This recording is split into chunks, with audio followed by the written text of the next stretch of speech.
নমস্কার বন্ধুরা, আপনি কি কারণ ছাড়াই খুব ঘন ঘন অসুস্থ হয়ে পড়ছেন, বা আপনার শরীরের মধ্যে ক্লান্তি ক্লান্তি ভাব যেন সবসময় থাকছে? আপনার নিজেকে সবসময় যেন চিড়চিড়ে মনে হচ্ছে, বা মুড সুইং হচ্ছে, ফ্যাটিক লাগছে, আপনার গাঁটে গাঁটে ব্যথা লাগছে? তাহলে নিজের একবার ব্লাড টেস্ট করে দেখুন। আপনার শরীরের ভিটামিন ডি ডেফিসিয়েন্সি হয়নি তো?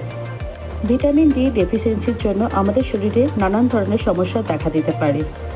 দৈনন্দিন যত পরিমাণে ভিটামিন ডি দরকার আমাদের শরীরের জন্য, পরীক্ষা করলে দেখা যাবে হয়তো অনেকেই এই ডেফিসিয়েন্সির শিকার। Vitamin D mainly Sunlight, diet এবং সাপ্লিমেন্ট থেকে আসে। আমাদের ইন্ডিয়ানদের মধ্যে সানলাইটের থেকে ভিটামিন ডি আসার চান্স খুব কম। আমাদের স্কিন টোন ডার্ক হওয়ার জন্য দায়ী যে মেলানিন, সেটি আমাদের সানলাইট অ্যাবজর্পশনে বাধা দেয়। তো আমরা খাবার থেকে বা ডায়েট থেকে বা সাপ্লিমেন্ট নিয়ে এই ভিটামিন ডির চাহিদা পূরণ করতে পারি।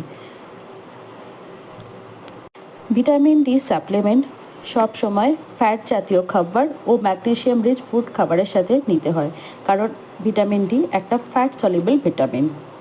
Thank you for watching.